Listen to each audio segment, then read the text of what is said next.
Good afternoon. I am Diane Klein, the administrator of the Pandemic Pedagogy Law Teaching Facebook group, and we are here today with John Mayer, the executive director of CALI, and some of his colleagues to have a conversation with people who probably have more experience in using technology to assist legal instruction than most of the rest of us combined. So, John, please introduce yourself and any members of your team who'd like to say anything, and then we'll get started. Sure.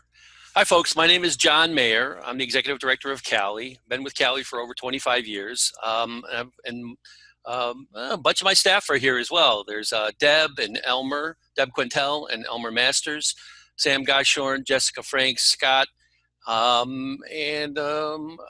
have to expand the gallery to see if there's more. Nope, that's it for now. Diane, I've got a deck prepared, but if you want to interrupt at any point and just ask questions or go on a tangent, totally cool with that. Okay, I'll do it.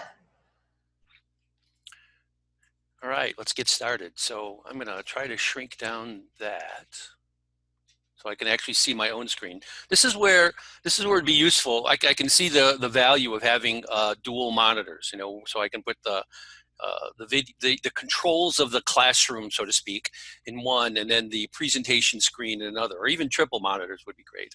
I'm running the whole thing off of a laptop right now, though. Let's just go.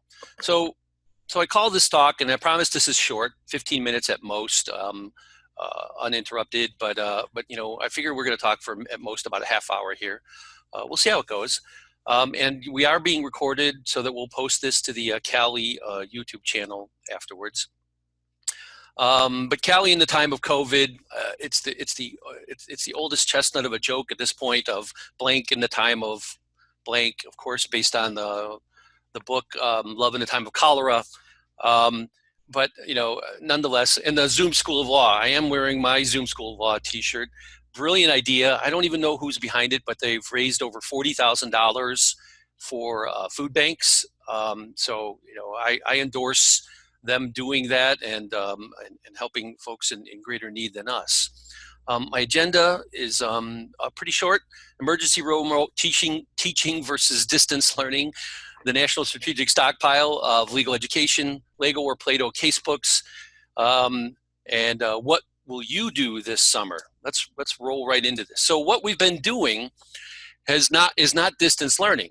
I think it was amazing that 8,000 or 10,000 law faculty jumped in, got online, and finished out the semester, or have almost finished out the semester at this point, through tools like this, like Zoom or GoToMeeting or Skype or Google Hangouts or something like that. It can't have been easy. I know it wasn't easy or often the most ideal situation for students, but it wasn't distance learning. It was an emergency sort of distance learning version. And faculty shared ideas and advice with each other. And so early on, I started grabbing those pieces off of Twitter and Facebook and blog posts and YouTube videos and things, and stuck them up on a web page at cali.org/corona for other law faculty to share. At the same time, I saw people offering to do guest speakerships through Zoom. So we did a little survey and also posted that. It's linked from the same place at cali.org/corona. And there's over 80 people on this list who are mostly practicing attorneys in all kinds of areas of practice, who are willing to come into your class and speak for 10 or 20 or 30 minutes about their area of practice or expertise. I asked them to provide a little bit of information about their subject matter. I tried to get their Twitter or LinkedIn links so that you could vet them, because I can't vet them too easily. And I hope that was of some use to some people. But this is what you saw, or this is what you did if you were doing emergency remote teaching. Now, I didn't violate FERPA and recopy somebody's picture of somebody else's classroom. These are not law students. These are judges, actually, which is a whole nother interesting story to tell about how the judiciary in some places have embraced Zoom and done that. But here's a picture of Oren Care, and I love this because it was tweeted and retweeted. There is a whiteboard capability in Zoom, but he chose to set up an actual whiteboard and point his camera at it. And what was funny about this picture is nobody knows what he was teaching at this moment. And so the joke was on, guessing what it is. That certainly looks like a diagram of the Dormant Commerce Clause or of the rule against perpetuity or something like that. And one thing I'd like to draw people's attention to just briefly, it's something that Paul Horowitz mentioned in his Faculty Lounge posting recently about one of the benefits of using Zoom or a similar platform, and it's demonstrated visually here, and so that was why I wanted to pause, and that is everyone can see and hear equally clearly. And that is not the case in what he refers to as the brick and mortar, right, on the ground classroom. And I would kind of extend that a little bit by also saying there's no way to hide in the back of the room. The gunners can't take up all of the front row. Everyone can see and is equally close to the faculty member, the instructor, and to each other. Now, if we're talking about a class of 100, I don't know exactly where that goes, because I don't know if you can. I don't know how many tiny squares you can maintain. But it is something worth noting. I think the limit on Zoom before it starts to scroll off the screen is 7 by 7, so about 50 people you can view. But as you can imagine, a 49 squares. It's not the same as looking at 49 people sitting in a room. It's not. But you bring up a really interesting point is if everybody is sitting at the same distance from their camera, then you can actually see their expressions and their micro expressions in a greater way on Zoom or on video conferencing than you can in the classroom. And for some folks who have to spend a lot of time in a lot of meetings or a lot of classrooms, the term Zoom fatigue is coming up because you are also unusually watching yourself while you speak. I know I can't help but keep glancing at myself and making sure that my hair is not a place or something like that. But yeah, it's a different medium. Marshall McLuhan would be proud of us experimenting with this, and we have to learn to adjust, or we're all learning to adjust to its idiosyncrasies. Anyhow, so what we did was not distance learning. Distance learning, and at least from what I know, is informed, and I wanted to keep this pointed, is these two books helped me enormously understand how to structure distance learning courses. The first one's called What's the Use of Lectures by Donald Bly. It's interesting. There always used to be 40 or 50 copies available on Amazon, and when I looked earlier today, there's like only used copies because people are buying it like crazy. And the other one is Transformative Assessment by Popham, who's famous in the ed tech or educational theory world on his promulgating formative assessment. Let me take each one really quick. So Bly went and looked at 200 different studies of lectures and their effectiveness and basically summarized the results of all that study. This was a 1970s or 80s book. But 20 years or 30 years of studying how people lecture and what works and why it works, and summarized it into this book. And so it's a fantastic read if your job or of a large part of what you do is talking to large rooms full of people. I highly recommend this book for faculty to read. And I can't possibly summarize, but I will summarize a couple of points out of it. One, he always says after 15 minutes, the attention spans start to go off, and you can actually damage the teaching that you did in that 15 minutes if you keep going, as people are actively resisting listening to you because they're distracted or bored or disengaged. He says you always have to punctuate lectures with at least a few minutes of some sort of interactive exercise, some sort of, take 5 minutes and explain what you just heard to the person next to you, some sort of little bit of a formative assessment or some sort of class to teacher, maybe a poll anywhere or an Instapoll type thing. Can I interrupt you just to ask, because this is another point that was brought up. This was in Dean Strauss's piece in National Jurist last week about emergency remote teaching, AKA online learning or distance education. And what I'm curious about is whether a class that is taught in a relatively traditional Socratic way is still a lecture for the person who is not on call at the time. In other words, if in a 50-minute or 60-minute period, the professor calls on 5 or 6 or 7 people, we know for those who are called on, this is not a passive lecture. But is it for everybody else in the class, or is Socratic teaching different? So Socratic teaching is different. Bly doesn't cover law school Socratic teaching explicitly, but he does talk about the fact that when you call on people and ask questions, and it's not clear who's going to be called on, the blood pressure or the attention does increase for everyone in the class, but not so much that if you have a large enough class that you can keep people sufficiently engaged for a full hour. And 90 minutes is killer. Expecting people to sit quietly and listen. It's not that it's impossible. It's just that it's very difficult to do in a sustained way across a 15-week curriculum. And so all he says, I really can't summarize the book. I highly recommend reading it. And that leads to that, like the other one, which is on transformative assessment or on formative assessment. And this is a hobby horse I've had with law faculty forever, that or law school forever, that we rely too heavily on the giant high stakes exam at the end, and you have absolutely no idea how well your students are tracking, and the students have no idea how well they're tracking. And so formative assessment is a double-edged sword. It lets the students see whether or not they're tracking, and if they're not, that they can take some sort of action to fix how they're studying, change their environment, ask questions, go get supplemental help. And for the instructor, it leads to, wow, I see people aren't tracking, I better do something about that. Well, and this has also been a hobby horse of mine through 20 years of teaching, and I have a couple of very short stories about the resistance that one might encounter to this. When I was a 4th year professor, I was at a new institution. I'd been an assistant professor in one place and then moved and was an associate professor in a new place. And I was talking to the more senior person in my same area, and I was discussing problem sets that I used. I was a first-year property teacher in a class of 100, and I had these weekly problem sets. I'm a future interests geek, but in other areas as well. And from the other side of the desk, this person who was, I'd have to guess, is he 20 years my senior, maybe 30 years my senior, right, looked across the desk at me and said, "Is that the way they taught you at Harvard?" Ooh.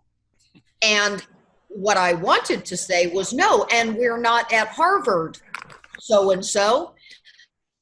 But that was the attitude that I encountered. And so even junior people who are more sophisticated about assessment are frequently going to find themselves running up against senior faculty and institutional norms that make it seem like formative assessment is your hobby, right? Not like it's, something that you have to do on the sly because it's not permitted. I was in another institution at another time where until probably 10 years ago, midterms were not permitted.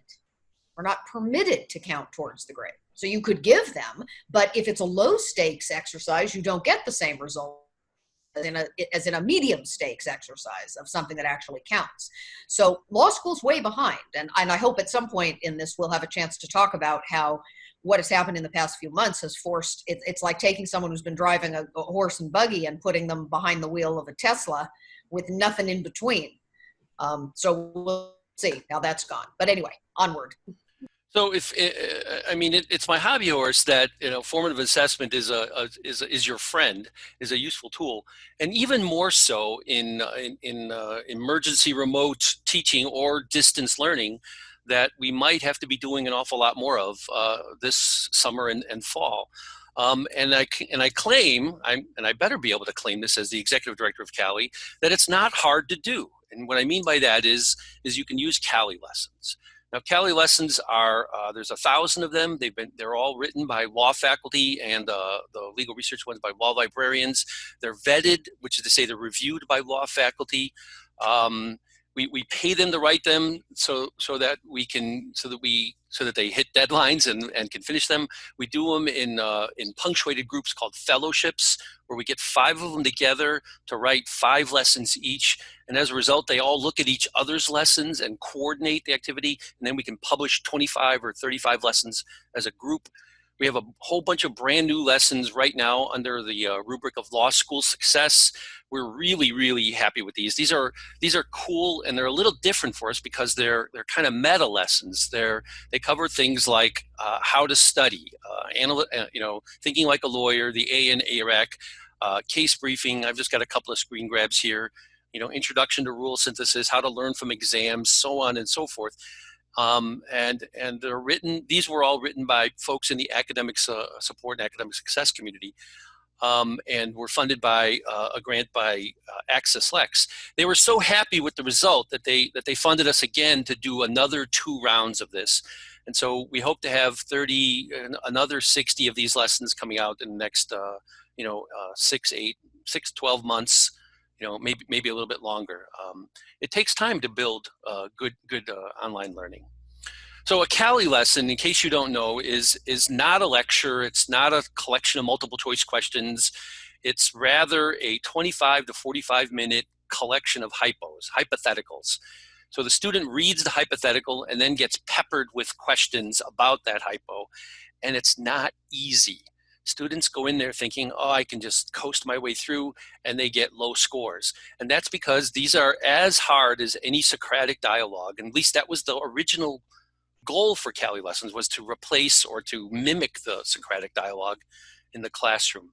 Furthermore, they branch based on your answer to the question. So if you get an easy question right, if you get an easy question wrong, the author may cycle you back around to make sure that you understood the question. If you get a hard question right, the author might say, did you get the question right for the right reasons? Because usually people get this one wrong on the first try or something like that. So they're relatively sophisticated and rigorous things that are going to challenge the student. As I mentioned, we pay the authors to write them, we pay the reviewers to review them, and they've been run millions of times by law students. Now, the real value of CALI lessons, though, is that if the student runs them, they see a score, but you don't as the teacher.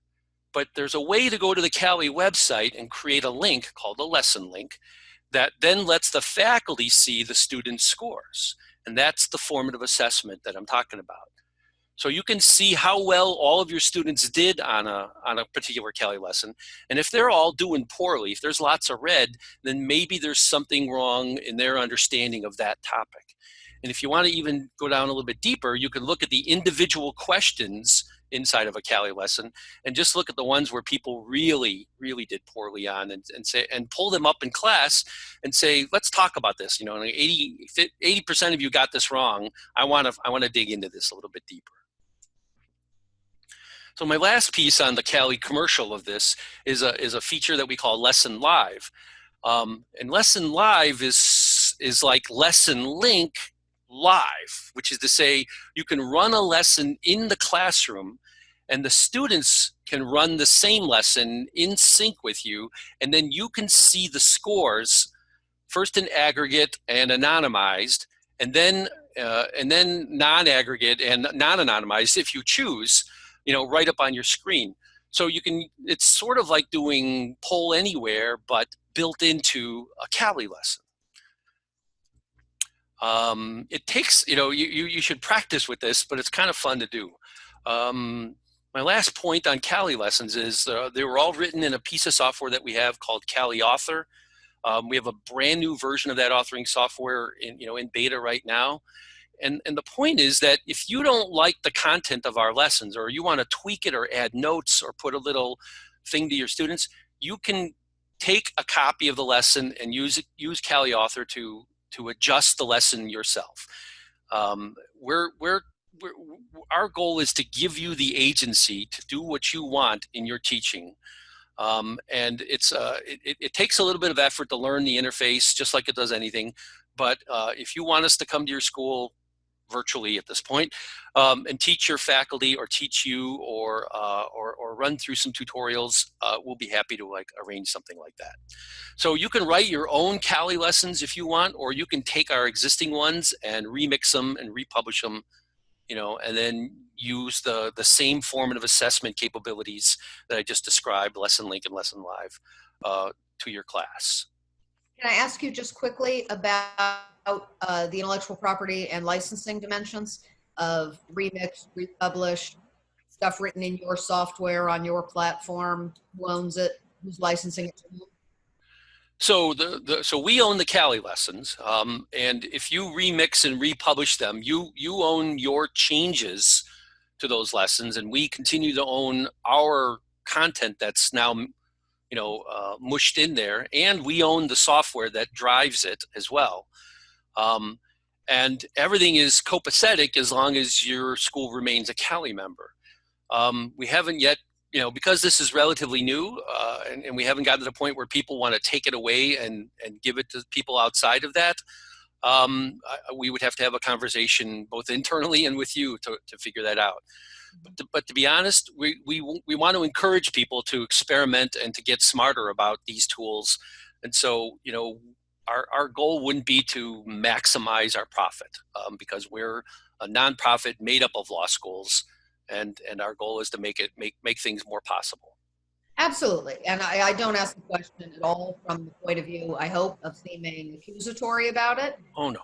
I just think, shockingly to me, where law faculty are involved, maybe somewhat less where non-law faculty are involved, I think a lot of aspects, and obviously your situation is a little different because it isn't inherent to the transition, although it's a tool for the transition.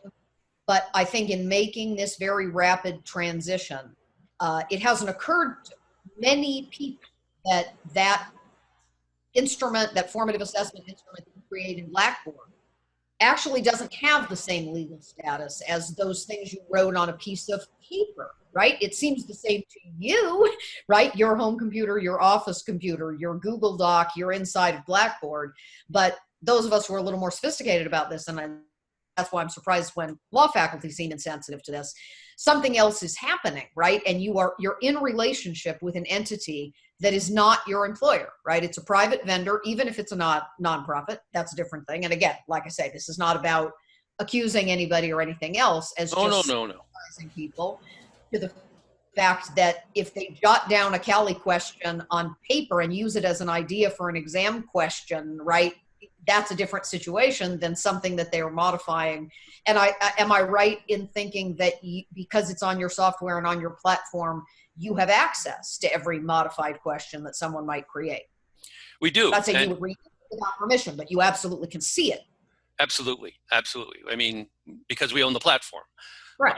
And you're right. This is a really knotty problem, because I noticed you didn't even mention the fact that, well, if law faculty write casebooks on their spare time using their law school computer, they still own the intellectual property of the casebook. But if law faculty create PowerPoints or other materials for teaching, under almost any other regime, that belongs to the school, work for hire. Right. But law schools would probably say that the faculty sort of owns that. But no. It's an interesting area, and I won't take us too much down that digital rabbit hole at this point. Work for hire rules are complicated. I think it's not obviously the case that everything you write in your office is a work for hire if it doesn't say so. That's a not so easy copyright regime to opt into if that's what institutions intend. But the grayer, vaguer area that I've encountered in working on these issues with the American Association of University Professors and the Anti-Privatization Network project that they are engaged in is that many faculty handbooks include this very mushy language that says faculty's traditional intellectual property rights will be respected, right? So the university is not going to assert that an article you write and publish belongs to them and they could exclusively license it and deprive you of the right to, right? That is, everybody kind of acts like there's this traditional space and we'll just be hands off the traditional space. Customary law. That's right. If you build a course in Blackboard, right, generally, I mean, they almost assert that they are licensing it back to you and not the reverse. And again, CALI is different. Each of these platforms is different. But from my point of view, especially with law professors, who I just think can be expected to be operating at a higher level where this is concerned, when you're choosing between Blackboard, Canvas, Moodle, Google Classroom, and all the other cutely named things that are out there, what rights you have and the contract and property dimensions of what you're agreeing to do when you bring that tool into your teaching is something people actually need to pay attention to, and not think these are just 5 flavors of ice cream, pick whichever one you like. So you've given me a perfect transition to the next one, which is free casebooks. And I purposely used Lego and Play-Doh to annoy Deb because of the trademarks there. But at least I did give the circle ours there. Because of this, and because we know we deal with the law and law faculty, we purposefully, we affirmatively choose to buy and own the intellectual property that we redistribute. So CALI lessons are the casebooks that we publish. Whatever it might be, we pay people and have them under contract so that we can clearly and easily create derivatives and give it away and give permissions as we see fit for the benefit of the entire membership. You know, the 200 law schools, the 199 law schools that are members. So over 10 years ago, I actually I gave a talk. Actually, it was 2006. I gave a talk about open casebooks, and I just remembered right before I got on, but I couldn't find the slide fast enough. I actually used an excuse of a pandemic, because it was around the time of SARS, that if you have open casebooks, you can deal more easily with a pandemic, because it's easier to schlep around electrons than it is to schlep around 10 pounds of dead trees. But that's not the main reason to do open casebooks. And neither is the fact that open casebooks that we distribute them for free under a Creative Commons license. So we pay faculty to write these books. They're as good as any casebook. I would presume that they were better, because they go through a rigorous review process before we sign a contract, and they go through quite a bit of editorial work before we publish them. But let me start with the students. An open casebook lets the student construct their own learning environment. So you can download the PDF version, which is great. And you can download the Mobi version, which you can put into your Kindle. Or you can download the EPUB version, which you can put on your iPad. Or you can download the Microsoft Word version, and then you can just use that to take your notes right inside. Even better, the students can take just a chapter and drop it into Google Docs, and then they can form a study group around which 3 or 4 or 5 of them will all agree to put all of their notes in one place. Now, there are some studies that say students learn better from a piece of paper or from a paper printed book than from an ebook. I don't care. I think that's just an interface issue, and let the students learn from whatever model, whatever interface is best for them. So you can also buy our books. Now, we even did something cool here. We went to lulu.com. They're a print-on-demand publisher, and they have great support for nonprofits. If you don't put a profit on the sale of your book, then they don't either. And so they literally will sell you the printed book at their cost. And that's why the 182-page book can cost $6.86 plus shipping. Or here's a better one, a 686-page book, Ruth Ann Robson's Liberty, Equality, and Due Process, for $12, which is ridiculous for the amount of weight that you get. You can't buy doorstops that cheap. And so, again, it's a situation of agency. Let the faculty decide how they want to teach. Let the student decide how they want to construct their learning environment. I think that the permissions that we give people through the Creative Commons licensing is the superpower here. And the fact that it's free is a side benefit. Furthermore, if you want to be able to remix something, it's not enough to provide just the PDF. Don't get me wrong. I'm happy that some faculty are writing casebooks and giving them away for free by uploading them to SSRN or putting them up on web pages or stuff like that. But to really enable people to do stuff with this, you got to give them the source code, and in this case, you got to give them the Microsoft Word file. So that's what we've chosen to do. Now, for the faculty, that means they could take our books and they could edit them down for a shorter course, right? So let's say you're teaching let's say the book was written for, a 2-semester, 3 hours a week, but you're only teaching a 4-credit course over 1 semester. Fine, rip out the chapters you don't want. Let's say you're teaching a weird course that's a combination of multiple subject areas. You could grab 2 of our books and combine them how you want, or just make assignments from them. You can add your own commentary, and if you know anything about Microsoft Word style sheets, you can put it in a different color or put it in boxes or have it as comments on the side. You can even rearrange the things so that it fits into your syllabus. And you can do all this without saying, oh, I got to go get permission first, or I got to go get the copy, because we pre-build in that permission with the CC license. So one question that I had about this, which again, things have changed over the 20 years or so that I've been teaching. When I began teaching in 2000, I had finished a district court clerkship and I was teaching civil procedure. And based on that experience, I wanted to teach a practice-oriented course that used a lot of, that was much more practitioner-focused, much less theoretical than most civil procedure courses were. This is a federal civil procedure course. And one of the decisions that I made as a brand new teacher was that I was going to teach subject matter jurisdiction before I taught personal jurisdiction. Because my view was that pedagogically, it was more important for students first to understand what sorts of cases might be in federal court, rather than who could sue whom when they had no idea what they would be suing them over. And something I encountered as a new teacher, and it would be different later in a career where you have more built-in credibility associated with your position. But what happened for a couple of years in a row was what I referred to as the October revolt. My students reached an absolutely unmanageable level of anxiety because it was October and they hadn't learned personal jurisdiction yet, like all their friends.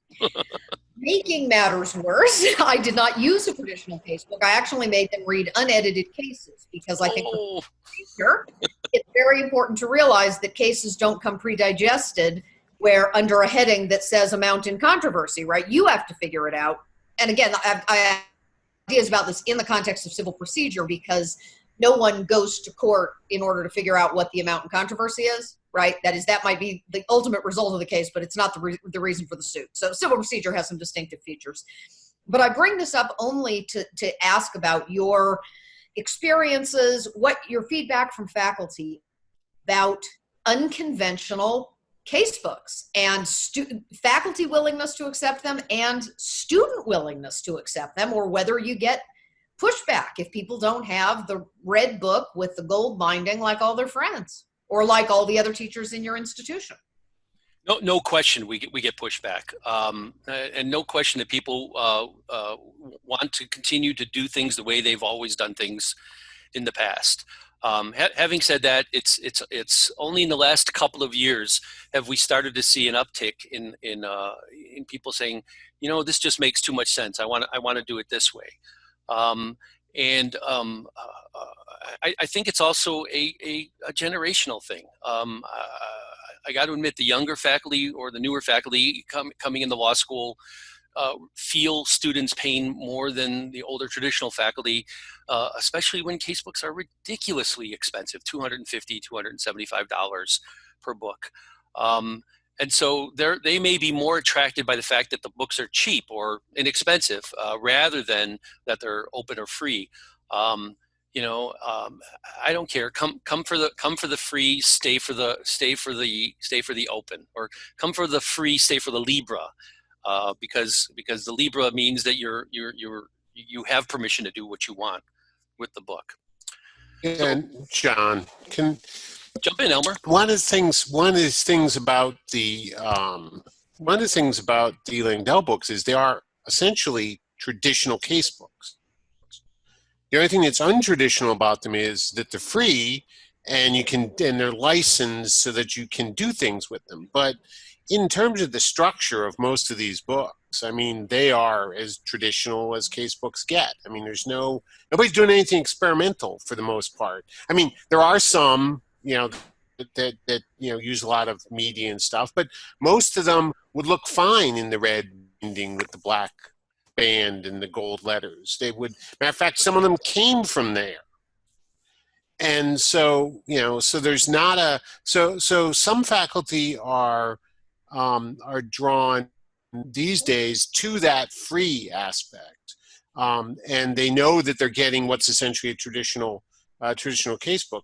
I mean, we only have a little bit of evidence that folks are actually remixing stuff. That's, most people are simply assigning it and using it as a traditional casebook. So I think that's an important thing to mention here. While you can do all of these things, it also works just like, you don't have to. It works just like a $220 casebook minus the $220.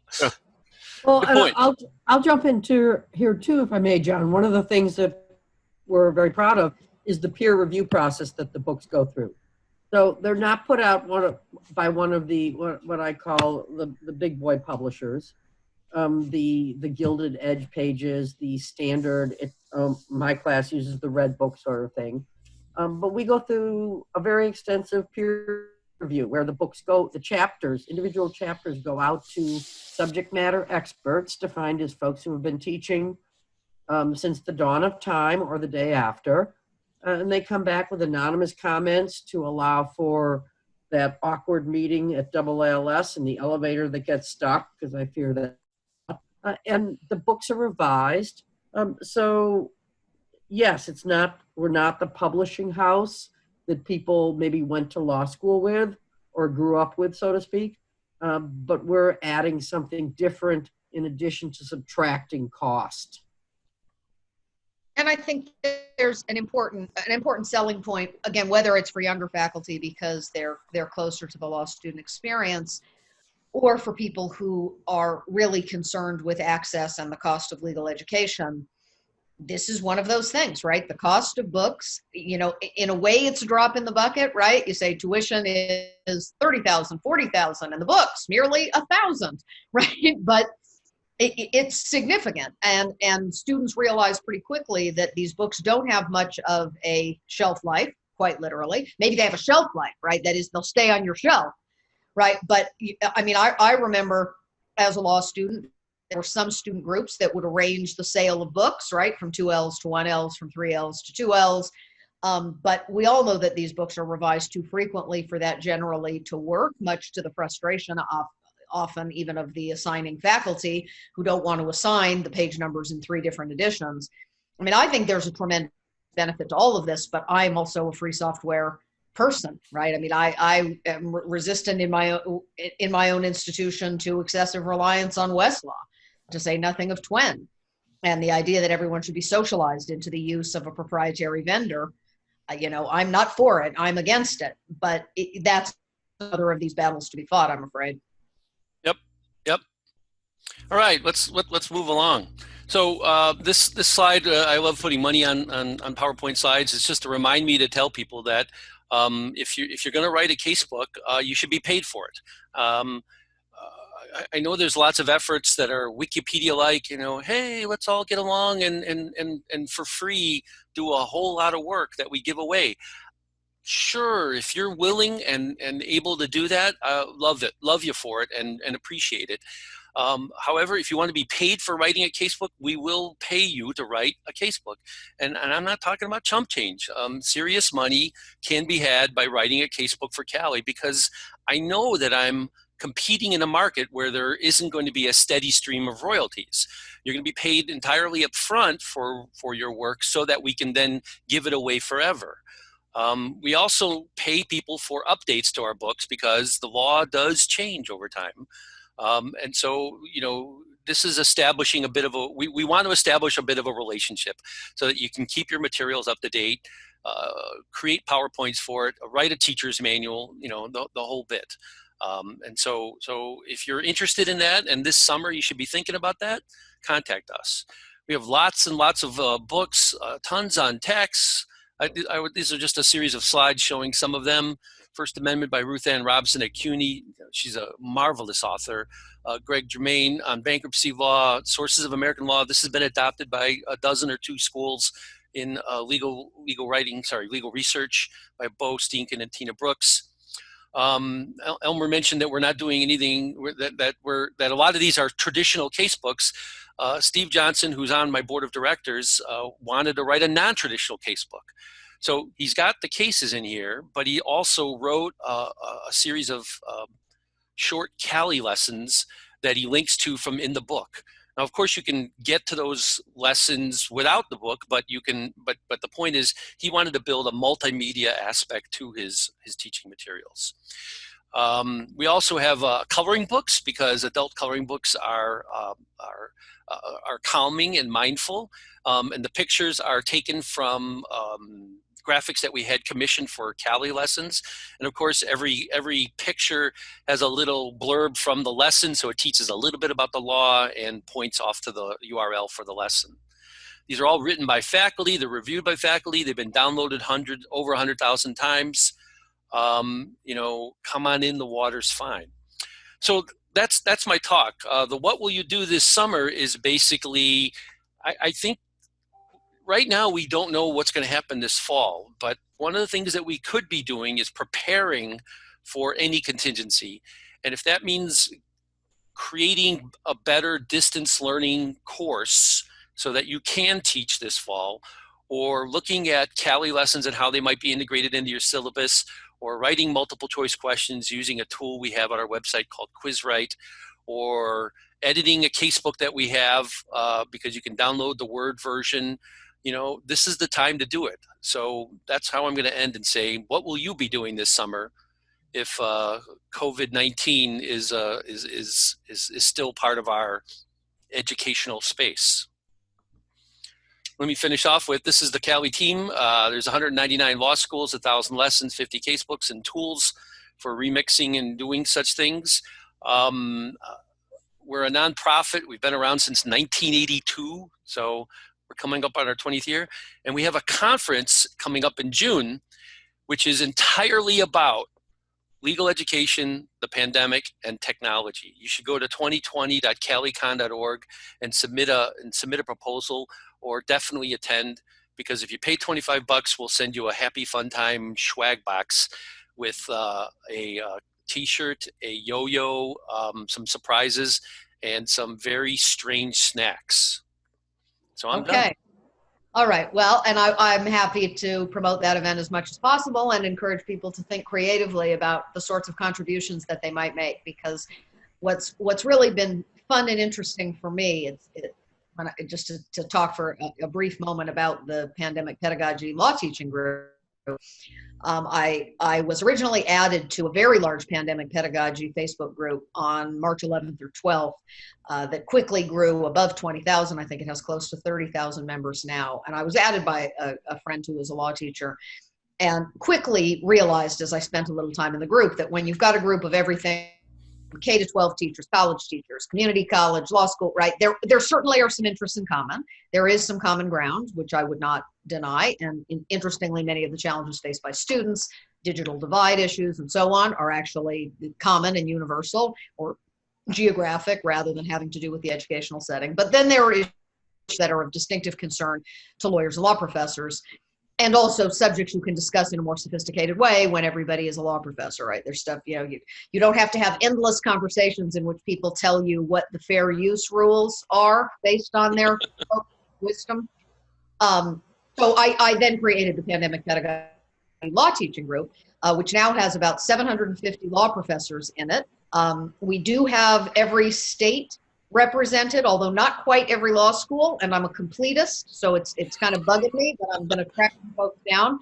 But there are fewer than 20 law schools unrepresented in the group, so it is pretty inclusive. We've got about 24 deans, and also, to my surprise, because it wasn't part of my plan, there are law professors from 6 or 7 foreign countries, predominantly English speaking, but not only those. I've got professors from Pakistan and all over the place. So it has been a really interesting way of bringing the profession together that has led me to feel much less isolated than I often did back in the good old days, right? Where I have, my handful of friends who are law professors and my own colleagues, and that's pretty much it. And now I've got access to hundreds of law professors and lots of connections that have been formed.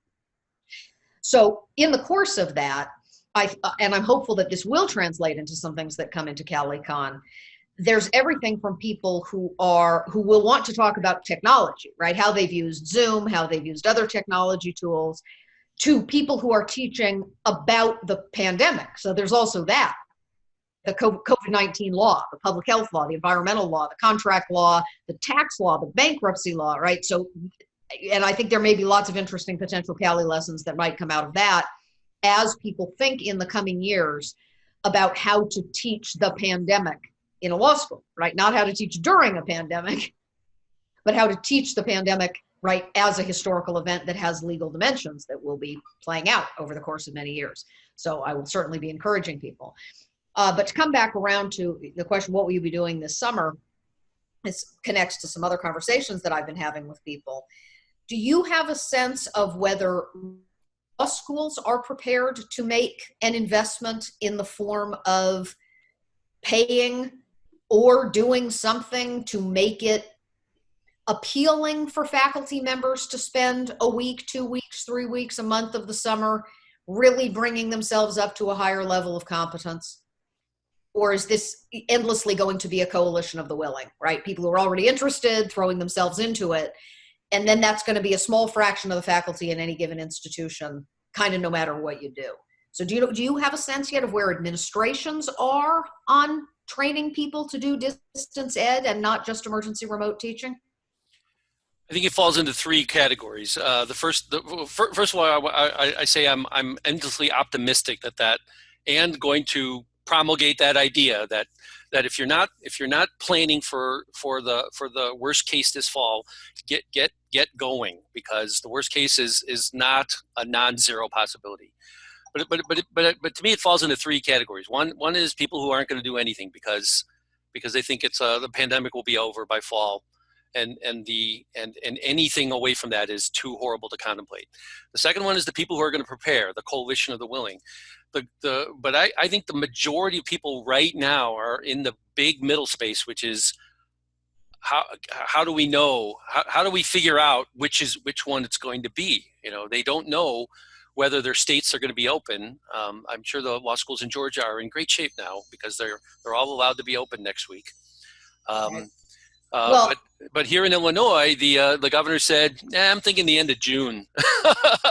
Well, and I think a further complexity about that, it reminds me, I did an event yesterday about the bar exam, and in a way it reminds me of that, right? Because there's a federalism dimension, right? No two states have to do it quite the same way.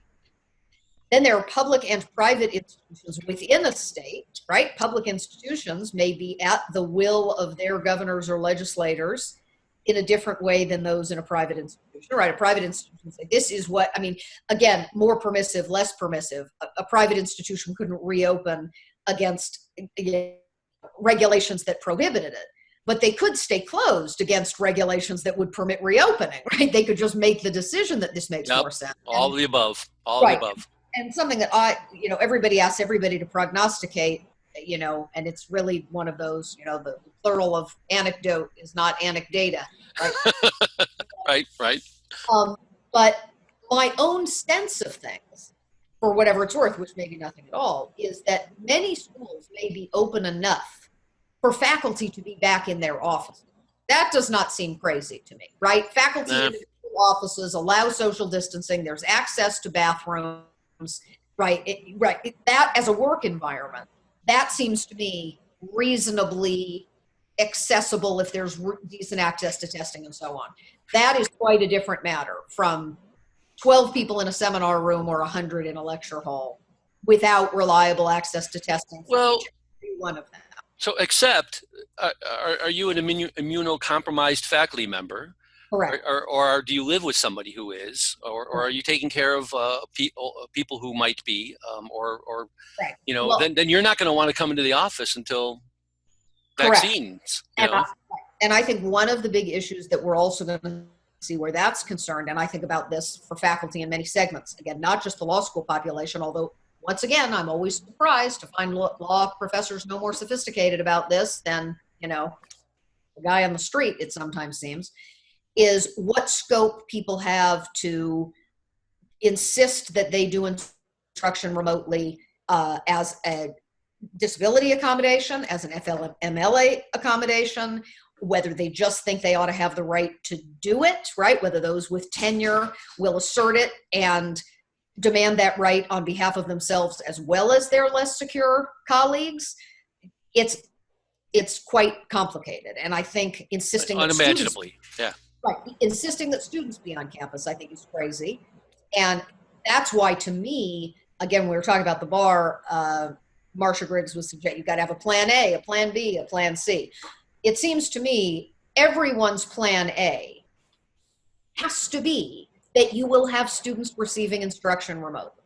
You may also have students sitting right there in the room with you. But I think the hybrid world is now, not right, it's here. And how schools then are going to deal with whether they want to go on making that an option when it ceases to be a public health necessity, that's a whole other can of worms, right? How that's going to fit into the business model, a law school's mission and vision, partially residential, partially remote. Are you going to have students who both get a degree, get the same degree from the same place, even though they've never been in the same place at the same time, right? Will you be able to simultaneously, you know, do synchronous and hybrid, offer some synchronous classes and some asynchronous classes, some hybrid, some face-to-face? It's complicated. And, you know, of course, it's much more stressful because we're doing this in the middle of the only sort of crisis that reduce it. But it's also a hugely exciting educational opportunity, as I'm sure you guys... Let's not waste this crisis. Right. Well, but that's absolutely right. And that's, again, part of what I mean, you're an optimist, I can tell. I'm sometimes less of one. And what I hope is that people don't spend an inordinate, frustrating amount of time reinventing a wheel because they don't know that wheel is out there, right? And that's the other thing that I frequently found in these discussions is people saying, is there a way to do this? Is there a way to do that? And my fiance has just been getting an elementary school teaching credential, and some of that was by remote, incredibly technology assisted. So he used, I don't know, half a dozen or 10 different cutely named platforms that do really amazing things, right? And, you know, is it Padlet? Is it Moodle? Is it Canvas? Is it Snagit? Is it VoiceThread? Is it this, that, or the other thing? And then I hear professors asking, you know, is there a way to? Is there a way to? And I think, Mike, for goodness sake, right? Gigantic conventions attended by thousands of people have been doing this for a decade. And I don't know the best way to get the word to people in law teaching, which is so conservative pedagogically, without at the same time overwhelming people and making them say, I'm not going to master 20 things. I'm going to talk into my computer the same way I used to stand up and talk in front of a class, and that's all you're going to get from me. So to that end, welcome right, to my world. Yes. Yeah. And I can tell you, I think something worth CALI thinking about is trying to find ambassadors in individual schools, put them through a boot camp, and have them teach their colleagues on an each one teach one kind of model. Because if you wait, stay tuned. Right, it is inevitably, you know, it's who comes to office hours, who comes to the review session, the students who seem to need it least. And when I think about its educational impacts, right, students don't necessarily get to choose whether they're taking evidence from the tech savvy guy or from the dinosaur, right? And so if we don't put everybody on an escalator, not to endlessly mix my metaphors, the overall quality of education will not be nearly as improved by these technological platforms as it might be, because they're out there, right? Whether it's you guys, other things that people create on their own. I mean, CALI is obviously the gold standard because it has the legal content already there, right? You're not adapting something. It's already been developed by people who know both about legal education and about legal content. But getting people to use it who were, you know, the opposite of early adopters, resistors, I don't know if there's a name for that category, they've now all been forced into it. And I think lots of people have been very pleasantly surprised, but in some cases, the things they've been frustrated by are problems that have already been solved. They just don't know it. I hope so. I think so. It's true that they don't have to reinvent the wheel, but they do have to go on their own journey. You know, and so although there might be, learn to ride a bike. You don't have to build a bike, but everyone still has to learn to ride a bike one person at a time. Yeah, that's a good way to put it. You know, and there is no perfect way to teach, much less to teach. You know, there is no perfect way for you to teach to your students who are in front of you right now. You know, that's always got to be a negotiated relationship. And so sometimes people come to me and say, you know, can you just do this for us? And I'm like, I can't do it for you. You must ride the bike yourself. You must learn, you must figure out what works best given your students, your situation, and your pedagogical goals yourself. And so we've never tried to package law school into a black box and just hand it to people. Rather, we build the Legos or the Play-Doh or the whatever metaphor, the erector set you want, and say, you know, at least you don't have to smelt the iron. You know, you can at least, you know, you can just construct your pedagogy from our pieces that are of as high quality as we can make them because they were made by your colleagues. Well, and I think along those lines, another of the things that I hope people come to a greater awareness of, it takes a little while and maybe it will start to happen over the summer as people are able to reflect a little bit, is when people transition from the face-to-face environment to the online environment, whether it is emergency remote teaching or a more fully enabled distance setting, it's easy to see what you have lost by leaving the face-to-face environment, right? And maybe reasonably easy, if you're open-minded, to see some of what you gain being in the tech environment.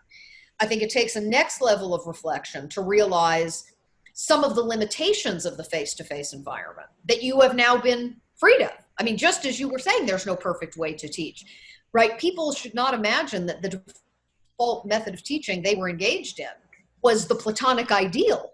It too was an accommodation of all kinds of things. How many people can be in the room, right? And a whole bunch of things that we're not even conscious of if that's the way we have both received and transmitted education, right? Those are the things you don't think. Well, of course it has to be like that. And that's what distance education at its best, I think, offers, is freedom from limitations that it hadn't occurred to us that there was any way to be free of. I mean, that's the part that I'm optimistic about. Right. We were defined by our constraints such that we didn't know that we were in water. Is that the metaphor? A sufficient mixture of metaphors? Yeah. Yeah. There's a Platonic cave. You're in it. You're out of it. Something like that. Yeah. Yep. And now we know that those were constraints and we're freed of them, and it's frightening. Right. Or we can choose them intentionally, right? Instead of seeing them as only possible conditions. Good point. It's been an hour. This has been fun. It has. So as the deadline for CaliCon submissions gets closer, we can give people another reminder.